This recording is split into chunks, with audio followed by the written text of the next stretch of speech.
I still remember the night I lay in bed beside my husband, staring at the ceiling, wondering if this was it. 47 years old, married for over 2 decades, mother to a grown son, and yet, the silence between those four walls echoed louder than ever. His breathing was slow, mechanical, already lost in sleep, while I traced the cracks in the ceiling, imagining how something so solid could quietly fall apart. Greg and I weren't always like this. We used to laugh. We used to dream. I remember our first years together, staying up all night planning trips we never took, building a life we thought would stretch endlessly in front of us. Now, we pass each other like familiar strangers in the hallway. Polite. Predictable. Tired. Sometimes I wonder when exactly the spark vanished. Was it after my promotion? After his third job change?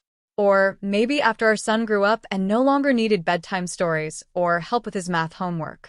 Somewhere along the line, we stopped trying.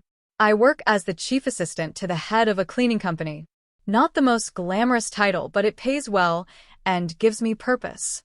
The office buzzes with youthful energy, young women in their 20s, all perfume and ambition. They talk about dates, weekend getaways, heartbreaks, and I nod along politely, hiding the fact that I haven't been touched like that, really touched, in years. When they ask how long I've been married, their eyes widen slightly when I say, almost 30 years. I can see the silent question forming in their heads. And you're still together? Yes, but only in the way old furniture still sits in a room, unmoved, collecting dust. Then there's Jacob, my son. 25. My beautiful, stubborn, brilliant boy. He lives under our roof, but in many ways, he inhabits a different world. One filled with glowing screens, strategy, and adrenaline bursts that come from winning digital battles. He's a professional gamer now. The title used to make me scoff. A real job? Staring at a screen? But that changed the moment he made more in one tournament than I make in a year. Suddenly, the apartment had new monitors, the fridge had imported drinks, and his room glowed like a spaceship. We should have been proud. We were. And yet, I worry. He spends nearly every hour at that desk, talking to faceless voices in his headset, laughing with people I'll never meet. His room smells like energy drinks and quiet obsession. He barely eats with us anymore, and when he does, his eyes drift back to the screen as if afraid he'll miss something. No dates. No flings. No mention of girls. Not even boys. At first, I told myself he was just focused, driven. But now, late at night, I find myself wondering, what if he just isn't interested? What if all those teenage years passed without the awkward crushes, the messy heartbreaks? What if he never had those moments at all? Or worse, what if he's ashamed to talk to me? One morning, I walked past his room and paused. The door was ajar. His back was to me, broad shoulders hunched over the keyboard, dark hair a little too long at the neck. I could see the curve of his jaw, the faint stubble forming. My heart clenched unexpectedly. When did he become a man? When did that soft-cheeked boy with scraped knees disappear? I lingered longer than I should have, just watching. That day, I wore a new blouse to work. Soft burgundy silk that hugged the waist. I hadn't worn it in years. Greg used to like it on me. Said it made me look dangerous. But that morning, I wore it for a different reason. Not for my husband. Not even for my coworkers. I wore it to walk past my son's room. Ridiculous, I know. But when he looked up just briefly, catching a glimpse as I passed, I felt something strange. His eyes widened. Just a flicker. And then he looked away. Still, I noticed. That small reaction, so quick I could have imagined it, sparked something dangerous in me. A curiosity. A hunger I hadn't felt in years. What if? I scolded myself the moment the thought formed. But it was already there, planted like a seed. The next few days, I found myself trying more. Perfume. A shade of lipstick I hadn't worn in years. Walking slower when I passed his room. Asking him to join me for coffee in the kitchen, just the two of us. At first, he declined, too focused on his game. But then one evening, he said yes. I brewed the coffee carefully, adding a little cinnamon, his favorite, though he doesn't know I remember. He sat at the counter, bleary-eyed and a little amused. "You okay, Mom?" "Of course," I said, smiling too easily. "Just thought we could talk."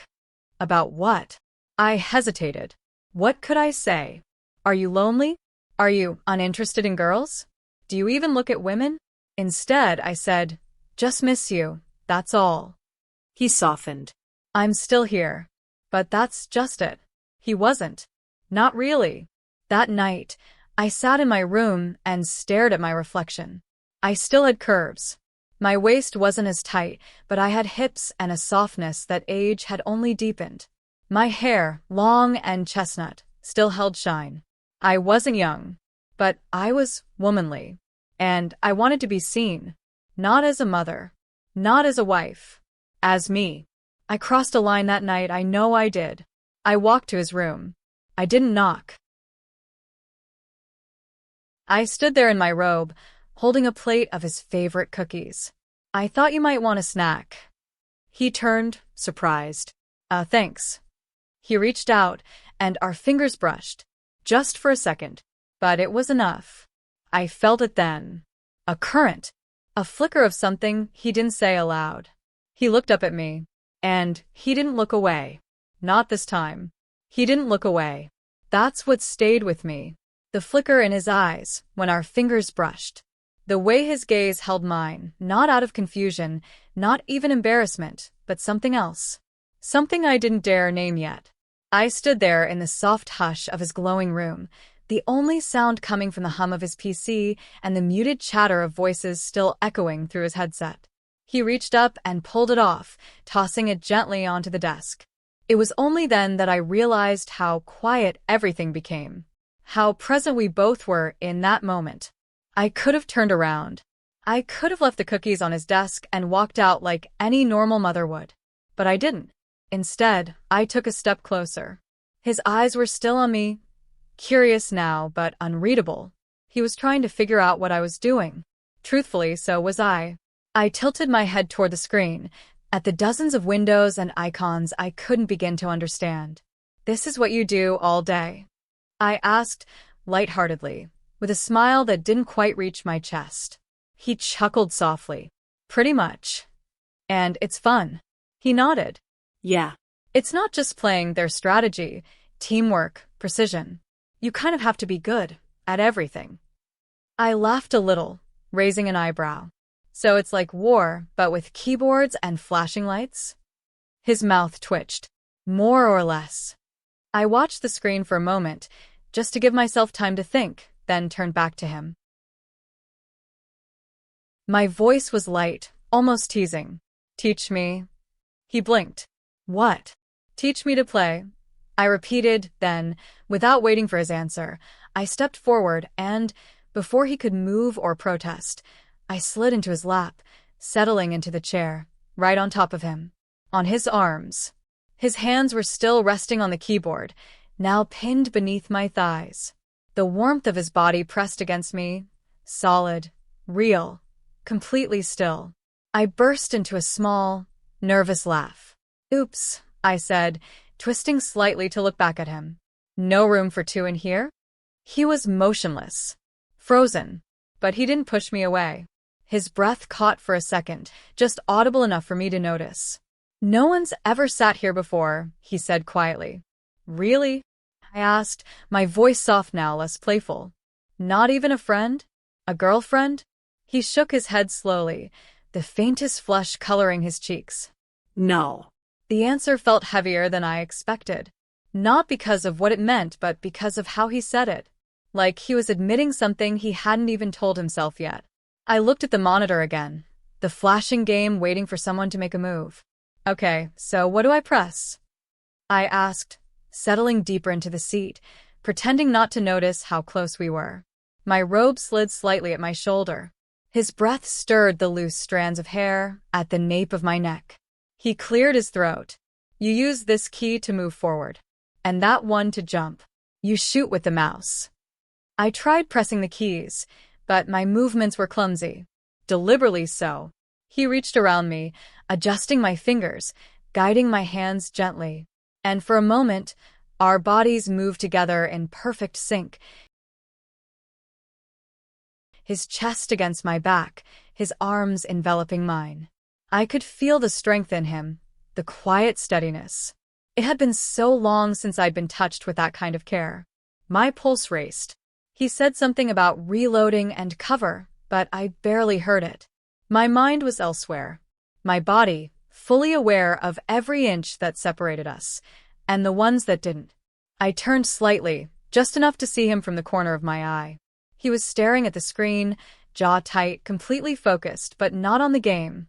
I could feel the tension radiating off him, thick and electric. "You're very patient," I murmured. He swallowed. "I try to be. You must be a good teacher." "I try to be that too." My hand slipped off the mouse, accidentally on purpose, and brushed against his leg. I laughed again, softly this time, turning fully to face him, still seated where I was. "Am I the worst student you've ever had?" I asked, the corners of my mouth curled into a smile I hadn't worn in years. His voice was barely audible. "You're different." I leaned in a little closer. "Different how?" He met my eyes. Finally. And the look he gave me, it wasn't confusion. It wasn't embarrassment. It was want. Quiet, restrained, terrified want. The kind that doesn't need words because it's been growing in silence for far too long. I didn't say anything else. I just sat there, the game forgotten, our breaths slow and shallow, filling the space between us with something dangerous and undeniably real. And in that suspended moment, I knew we had already crossed a line. And there was no going back. His eyes were still on me. No flicker of distraction this time. No glance back at the screen. No nervous cough to shift the air. Just that stillness, that held breath, as if he were afraid that even blinking would break the moment. I smiled, slowly. "Okay," I said, forcing a lightness into my voice that didn't match the fire crawling at my spine. "Now show me how to jump." He blinked. What? "In the game," I said with a playful tilt of my head. "You said I need to know how to jump. So show me." Oh. His voice cracked slightly as he cleared his throat. "Right." He hesitated, then lifted one of his hands to place it gently over mine again. Guiding. Steady. His skin warm, fingers curling around mine with more care than was necessary. "You press this key," he murmured, voice low and close to my ear, spacebar. "Like this." I nodded, tapping the key hesitantly. The character on screen leapt with a cartoonish spring. But I wasn't watching the screen. I was watching his hands. His face. The tightness in his jaw. The way his chest barely moved as he tried to control his breathing. "Like this?" I asked, pressing it again. "I'm jumping, right?" He gave a quiet hum of affirmation. Then, almost without thinking, I shifted in his lap, bouncing slightly, mimicking the motion. Just once. His body went rigid. I let out a breathy laugh. "Am I doing it right?" I asked innocently, but my body was already betraying me. My robe slipping a little further, the tie loosening at my waist. His hands twitched under mine, restrained. "You don't have to jump for real," he said, voice barely above a whisper. "I know," I said softly. "But I'm a physical learner, remember?" He didn't respond. So I bounced again. Just a little. Barely enough to call movement. But it was enough to make him shift beneath me, his breath catching audibly now. I could feel everything. "Sorry," I murmured. "Too much." He didn't speak. He couldn't. Instead, his hands slowly pulled away from the keyboard, lifting gently, hovering just at the curve of my hips, not touching, but close enough that I could feel the heat of them. He was trembling. "I think I'm getting the hang of it," I whispered, my voice low, more intimate than playful now. And then I stopped moving. The room was silent except for the faint hum of the fan and the distant voice, still chattering through his speakers, forgotten. His hands didn't move. They hovered, caught in that dangerous in-between space where restraint and impulse meet. I could feel it like static in the air, a charge between us building with every second of hesitation. I turned my head slightly, enough to see him from the side. His lips parted, eyes dark with something he didn't understand, or didn't want to admit. "Jacob," I said softly. His name cracked the silence like a match. I should go," I whispered, even though I hadn't made a single move to get up. He swallowed hard, his throat working. Yeah. "Okay." But neither of us moved. My back pressed slightly against his chest again. I could feel his heartbeat now. Fast. Unsteady. I should have gotten up. I didn't. Instead, I reached forward and slowly pressed the spacebar again, watching the character leap once more on screen. And then, still facing forward, I said quietly, "You ever wonder if some things don't have to be explained?" He didn't answer, but I felt it in the way his hands finally settled lightly on my waist. Not possessive, not commanding, just there, like an admission, like the first crack in a dam. And in that quiet, suspended moment, where the game waited for us to keep playing, where the night held its breath, everything between us changed. His hands stayed there, resting gently on my waist, as if unsure whether they belonged. Neither of us spoke. The screen flickered with life in front of us, characters moving, background music looping softly, as if trying to pull us back into that simpler, safer world of pixels and distraction. But we were no longer in that world.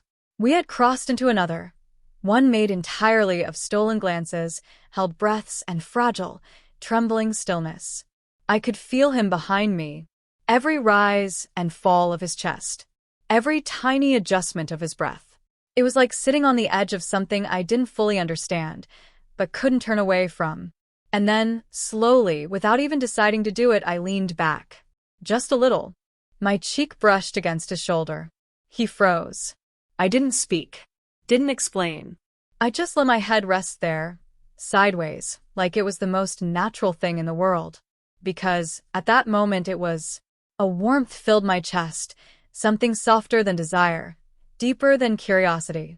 It was comfort, but tinged with something else. A longing I hadn't felt in years. Not the kind that comes from loneliness, but from recognition. From finally being seen again. I heard his breath catch. His hand shifted slightly on my hip, just a fraction, but enough for me to feel the weight of the moment tighten around us like a cord. "I used to hold you like this when you were little," I whispered without thinking, the memory flickering behind my eyelids. "After your nightmares. You used to fall asleep in my arms." He didn't say anything, but he didn't pull away. And neither did I. I tilted my head, slowly, brushing my cheek against the side of his neck. I could smell the faintest hint of his cologne, something woodsy, clean. Grown. "Do you remember that?" I asked, almost afraid of the answer. His voice was low. Raw. "I remember." And then I turned my face. Just slightly. Enough for my lips to be against his skin. It wasn't a kiss. Not yet. Just a quiet moment of nearness. Of my breath mixing with his. I could feel the tremor in him. The way his hands tensed just slightly, then steadied again. His entire body was holding something back, but not out of fear. Out of awe. I closed my eyes. And then, I did it. I turned my head fully, slowly, and pressed my lips to his cheek. Soft. Barely there. A whisper of a kiss. Not on the mouth. Not yet. But it was enough. He inhaled sharply. His hand slid around my waist, hesitant but firm now. Present. Real. I didn't move. I just rested there, my lips lingering a breath longer than necessary, my fingers brushing over his hand that now rested on my stomach. And then he turned his face, just enough that our eyes met. That space between us vanished. I didn't think. I didn't plan. I just leaned in. And when our lips met, it wasn't rushed or wild. It was slow, gentle, like an answer to a question neither of us had ever spoken aloud. And in that kiss, all the silence, the loneliness, the aching unspoken tension between us poured out, not in chaos, but in surrender. Because we had already crossed the line. And now we were standing on the other side.